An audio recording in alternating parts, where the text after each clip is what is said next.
The hum of the servers was the sound of panic. In Innovatech's crisis room, the air smelled of burnt coffee and desperation. Screens displayed cascading lines of code, all ending in the same red pulsing word: critical error. The company, a technology giant, had been offline for 58 minutes, losing millions every second. The IT team, led by a sweating manager, shouted jargon, blamed third-party updates, and talked about reverting to backups from hours ago. Amid the chaos, CEO Arthur Drummond, a man whose calm was legendary, was about to explode. That's when a low, almost inaudible voice broke the cacophony. "It's not the patch. It's an unfinished recursive function call in the authentication module. Line 482. Everyone turned. In the corner, near the door, stood Elias, the autistic intern no one ever noticed. The IT manager laughed. "Kid, that's..." But Arthur silenced him with a look. "Show me." Elias approached the main terminal, his fingers dancing across the keyboard for no more than 10 seconds. He typed a correction, hit enter. Silence. And then, the most beautiful sound in the world. The servers coming back to life, the panels turning green. Arthur looked at the intern, then at his team of 20 useless specialists, and made a decision that would become a corporate legend. "Which city are you watching us from? We want to know. If you've ever felt invisible but knew you had the answer, sign up." The story of how the quietest man in the room caused the loudest noise a company has ever heard will captivate you. For Elias, the corporate world was a constant sensory overload. His outbursts weren't made up of words, but of a deep exhaustion that built up at the end of each day. Innovatech was, for him, a universe of contradictory noises. The buzzing of fluorescent lights, the incessant clicking of 100 out-of-sync keyboards, the overwhelming smell of someone's perfume mixed with the stale air from the air conditioner. And worst of all, the social noise. The small talk in the break room that he didn't understand. The jokes whose nuances escaped him. The need to maintain eye contact when all he wanted was to focus on the pure beauty and logic of the code. His world was the order within the chaos of programming. In his mind, Innovatech's software architecture was a three-dimensional city with streets, avenues, and buildings. He could see the flow of data as rivers of light, and when there was a problem, he saw not only the symptom, but the crack in the foundation, the source of the leak. For weeks he had been noticing small anomalies in the authentication module, tiny flickers in the data stream that only he seemed to see. His outlet was the silent frustration of trying to communicate this. He tried once, at a team meeting. He didn't use corporate jargon. He simply said, "The login function can enter an infinite loop if the cache server is slow." His manager, Marcus, a man whose main skill was scheduling meetings, looked at him with disdain. "That's been reviewed by 3 QA teams, Elias. Follow the protocols and focus on your documentation tasks." Elias's tasks were his own personal hell. They asked him, who saw the city of code, to stay in the guardhouse just stamping papers. He had to document processes he knew were inefficient, fill out reports on bugs that were just symptoms of bigger problems that no one wanted to solve. It was like asking a neurosurgeon to spend the day putting bandages on scratches. Every day, he felt more invisible.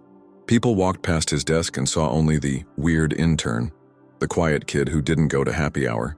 They didn't see the architect who mentally redesigned their systems to be more efficient, more elegant. Elias's outburst was the cry of a brilliant mind trapped in a box of mediocrity, a cry that no one could hear. The server crisis was not a disaster for him. It was an opportunity. It was the first time that the outside world became as chaotic as his inner world. And at that point of intersection, he finally found his voice. Not with words, but with 10 seconds of clarity on a keyboard. Elias's arrival at Innovatech was celebrated by his family as a golden ticket. The company, with its glass facade and its talk of innovation and disruption, seemed like the perfect place for a mind like his. His mother, Clara, a librarian who understood her son's love of systems and order, cried the day he received his intern badge. "They'll see your brilliance, my son," she said, the hope in her voice so palpable that Elias could almost touch it. "A place like this, they'll understand." The hope was that Innovatech, a meritocracy of tech geniuses, would see past his social awkwardness and recognize his raw talent. After all, this was Silicon Valley, home of eccentrics and visionaries. The first few weeks seemed to fuel that hope. The office was impressive, filled with cutting-edge technology, colorful beanbag chairs, and free snacks. Elias was assigned to the IT infrastructure team under Marcus's supervision. Marcus at first seemed vaguely paternal. "We're happy to have you on board, Elias. There's a lot to learn here." But Marcus's learn meant obey. Elias's tasks were a baptism by fire in corporate irrelevance. He was tasked with cataloging old network cables, updating inventory spreadsheets, and, his most hated task, creating support tickets for problems he could solve in 5 minutes, but had to go through a 3-day approval process. The false hope began to erode when he tried to contribute.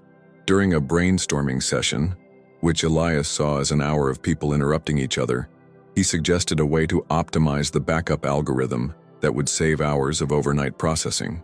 The room fell silent for a moment before Marcus said with a condescending smile, "Great initiative, Elias, but we have protocols for that.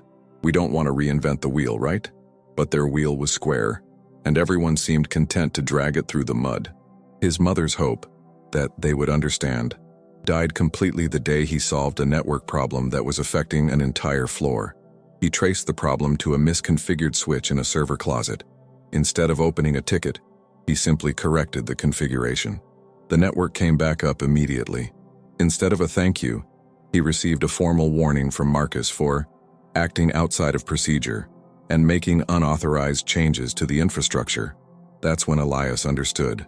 Innovatech wasn't a meritocracy. It was a bureaucracy disguised with a layer of modernity. They didn't value the solution, they valued the process, however flawed it was. The hope that his talent would be his passport to acceptance was an illusion. In fact, his talent made him a threat to the comfortable mediocrity that surrounded him.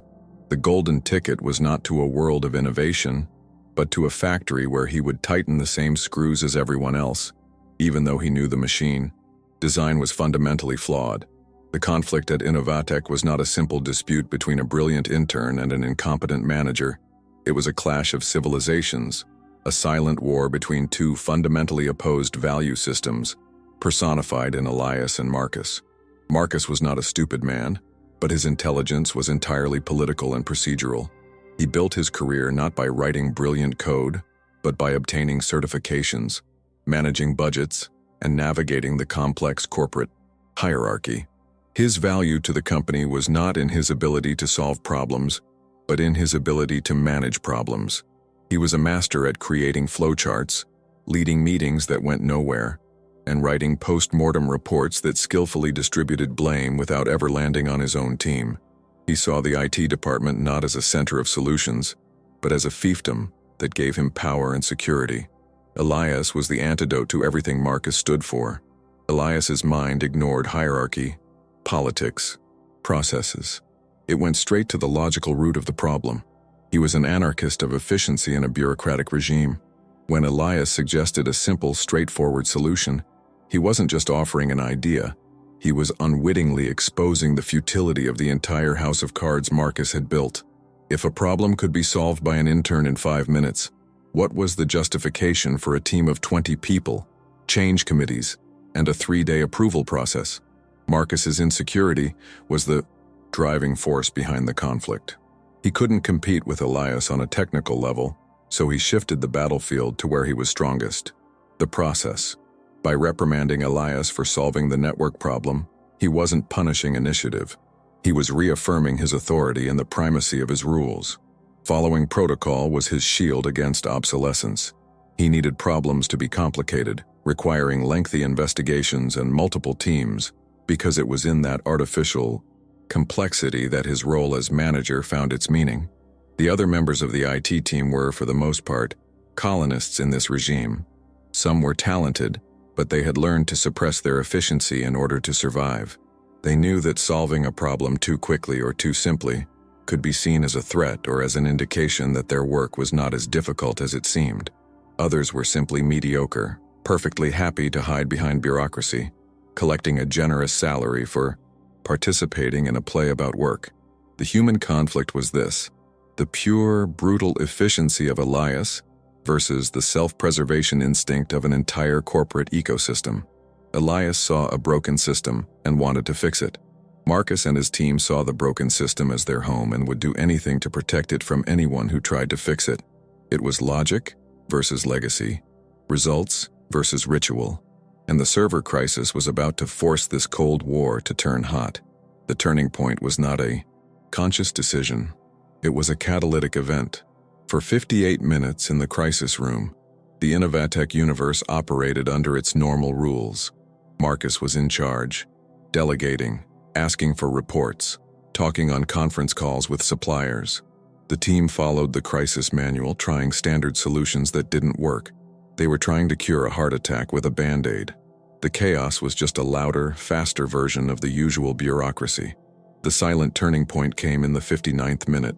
That's when Arthur Drummond, the CEO, finally lost his patience. He stood up, walked to the center of the room, and said one sentence: "Everyone, shut up." The silence that followed was absolute. All keyboards stopped. All conversations died. In that instant, Arthur, in his frustration, broke the spell of protocol. The hierarchy dissolved. The crisis flowchart was torn up. For a brief moment, the company ceased to be a structure and became a group of people in a room with a problem that needed to be solved now. It was in that silence, in that power vacuum, that Elias's voice could finally be heard. "It's not the patch. It's an unfinished recursive function call in the authentication module." Line 482. If Arthur had asked the question 20 minutes earlier, Elias's voice would have been drowned out by the noise of Marcus and his team. But now, in the silence he had created, Elias's words rang out with the clarity of a bell. It wasn't a suggestion. It was a diagnosis. Precise, factual, unadorned. The second part of the turnaround was Arthur's reaction. The old Arthur, the CEO who trusted his management structure, would have let Marcus deal with it. But the Arthur of minute 59, the man who saw millions of dollars slipping away because of procedural incompetence, was desperate for an answer, no matter where it came from. He looked at Marcus, saw the panic and denial in his eyes, and then he looked at Elias and saw calm, unshakable certainty. "Show me," he said. That two-word phrase was the revolutionary act. The CEO, the top of the pyramid, was giving direct authority to the intern, the bottom. He was bypassing all the layers of management, all the protocols, all the bureaucracy. The turning point wasn't the code Elias typed. It was the permission to type it. It was a leader's decision to trust clarity over position, talent over title. The entire system was short-circuited in that moment, and nothing would ever be the same again. The battle for the soul of Innovatech was fought, and won in less than a minute. The victories were not a long campaign, but a series of quick, decisive moments that took place under the astonished gaze of the entire leadership team. The first victory was Elias's walk. The moment Arthur said, "Show me," all eyes were on him. For anyone else, it would have been a 10-meter walk to the main terminal. For Elias, it was like walking on the moon. He felt every gaze, heard every breath held. But as he walked, he focused not on the people, but on the problem. He could already see the code in his mind, the exact line that was causing the crash. He filtered out the human noise and concentrated on the digital signal. The victory was his ability to cross that sea of anxiety without faltering. The second victory was the act of sitting down. The chair in front of the main terminal was Marcus's throne, the center of his power.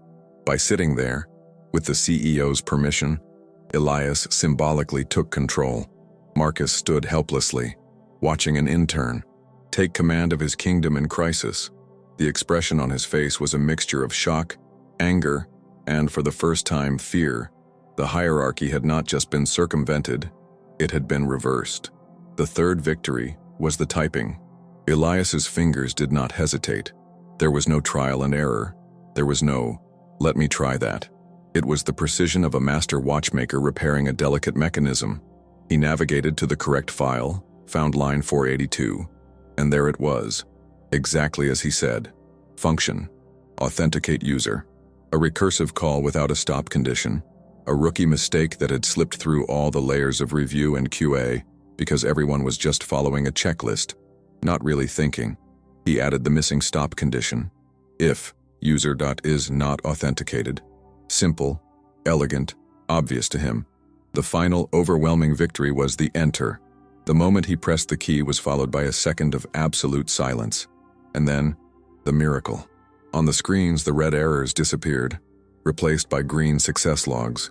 The panicked buzzing of the servers calmed down, giving way to a healthy, steady hum. A vice president's phone rang. "We're back. The site is up." A timid round of applause began but died quickly. It was not a moment for celebration.